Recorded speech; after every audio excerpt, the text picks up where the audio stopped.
Hmm. Guys, aku mau cerita. Jadi sekitar ya mungkin udah hampir mau 2 minggu ya. Tepatnya itu di hari Minggu. Tapi sebelumnya hari Sabtu itu awal kejadiannya. Jadi sore hari ke sekitar jam 4-an, aku tuh lagi di luar sama ibu aku. Di situ juga ada bapak sama abangku kan lagi benerin genteng. Nah, datanglah tuh ya mungkin udah parubaya lah ya laki-laki naik motor Beat, aku inget banget warnanya putih terus kayak ada warna hijau-hijaunya gitu kan. Dia itu cari rongsok emas, biasa kan namanya juga di kampung pas cari lah. Targetnya kan pasti ibu-ibu dong, cari emas yang di toko ini udah bangkrut gitu kan. Di Batam pasti udah tahu kan toko emas yang bangkrut gitu kan. Nah, ibuku punya, ditawar lah kayak ya udah obrol-obrolan, orangnya kayak seret, cuman pas sesi obrolan mungkin ibu aku juga udah seret ya. Tapi orangnya itu nggak bawa uang gitu loh, tau gak sih? Terus benar, guys, lanjut. Nah, tapi sebenarnya bapakku juga kayak ngobrol-ngobrol kan. Aku nggak tahu obrolannya itu apa, tapi kayak mungkin kayak ini apaan sih, orang kayak kurang seret juga gitu. Tapi ibu aku pas tanya saran aku gimana ditawar harga sekian gitu. Aku bilang jangan dilepas dulu saya. Aku tuh sebenarnya kayak masih belum yakin ini orang bener atau nipu. Sebelumnya ibu aku pernah jual juga di orang-orang kayak gitu yang rongsokan gitu karena masih udah lama emang real ya orangnya, tapi ini tuh kayak nggak meyakinkan. Masa iya berani megang perhiasan yang ibu aku pakai gitu kan, kayak lancang banget gitu. Gagal kan karena aku mau pergi sama ibu aku, jadi orang itu pergi gitu kan, kayak seakan-akan meyakinkan ini kada KTP aku, rumah aku di mana gitu kan. Ngakunya itu orang tulis, ibunya itu jualan di pasar gitu kan. Nah, sayangnya ibu aku tuh nggak tanya itu orang namanya siapa, tapi kayak ya yaudah bu, kalau misalnya nggak percaya nih KTP aku, cuma ibu aku nggak mau gitu. Nah udah kan di hari Minggunya itu datang lagi karena ibu aku ya udah besok aja di hari Minggu datang lagi ke sini. Sebenarnya kayak ibu aku mau lepas gitu kan, tapi kayak yaudah nanti aja gitu kan. Nah hari Minggu pagi setengah 7 aku inget banget pas lagi di dalam rumah kan, kan aku buka gorden nih, orangnya itu datang tiba-tiba terus lihat aku kan karena itu panas banget, otomatis lihat kayak tanya ibu aku di mana, aku bilang di belakang, tahu nggak zongnya, kayak gongnya kok zongnya.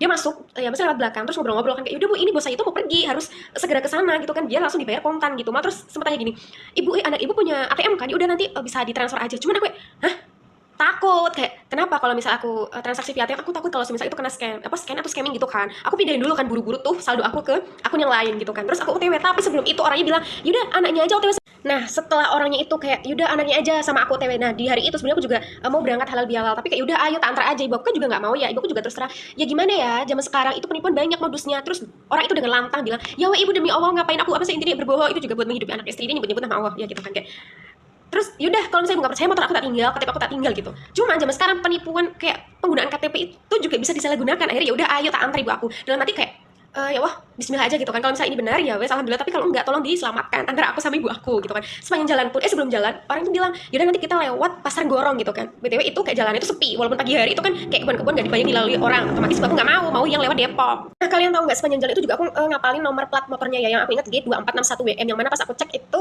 area Pemalang. Tapi aku kan juga nggak tahu ya gimana cara nge-track itu nama pemiliknya siapa. Tapi itu pajaknya itu masih jalan sih BTW. Terus habis itu sepanjang jalan itu slow banget, kayak nggak buru-buru gitu loh. Katanya kan bosnya mau pergi gitu kan, tapi kenapa sepanjang jalan nggak nagongnya lagi. Pas di pertigaan mau nyampe ke kayak pom bensin Aras Gendu itu, bapaknya bilang gini, mbak itu kalau misal ke kanan ke arah pantai ya, kayak ngapain sama sepinya tanya gitu kan, kayak dalam hati ayo dong cepetan aku nanti mau pergi keburu apa siang gitu kan. Nah pas di pertigaan Samsat, kalian tahu nggak lampu merah, pas mau nyebrang bapaknya bilang bu aku mau beli bensin dulu ya, ibunya nunggu di sana. Oke aku bilang yaudah tak tungguin di PKR Sambong gitu kan. Oh iya tapi tahu nggak setelah 10 menit kemana? Sebenarnya aku nggak tahu itu 10 menit apa enggak, tapi itu kayak 5 menitan ada. Aku nunggu kan di sana sama ibu aku juga ngobrol sama para pedagang di situ kan. Terus ditanya nungguin siapa, nungguin orang gitu. Agak janggal. Aku tuh sama-samanya kayak apa sih, cari link buat nge-track nomor rekening gitu kan. Nah aku bilang dong, aku ngobrol sama ibu aku kayak ini kayaknya penipuan gimana gitu kan. Yaudah inisiatif dong, tak cek lah ke SPBU Sambong karena dia katanya mau beli bensin. Masa iya ditungguin lama nggak keluar gitu kan.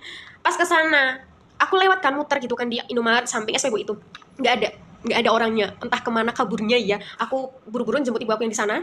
Aku bilang udah ayo pulang. Sebenarnya dalam hati kayak aku tuh mau nganterin ibu aku, kalaupun misal ini tuh kayak penipuan, ibu aku tuh biar ada pengalaman. Oh ternyata kayak gini tuh juga harus diwaspadai gitu. Kalau misal belum, kadang tuh kayak nih gara-gara kamu kemarin gak jadi jual padahal lagi butuh duit gitu. Terus gimana ya pulang kan, sepanjang jalan aku ya bilang sama ibu aku harus hati-hati, nggak semua orang yang kayak gitu tuh bener gitu kan.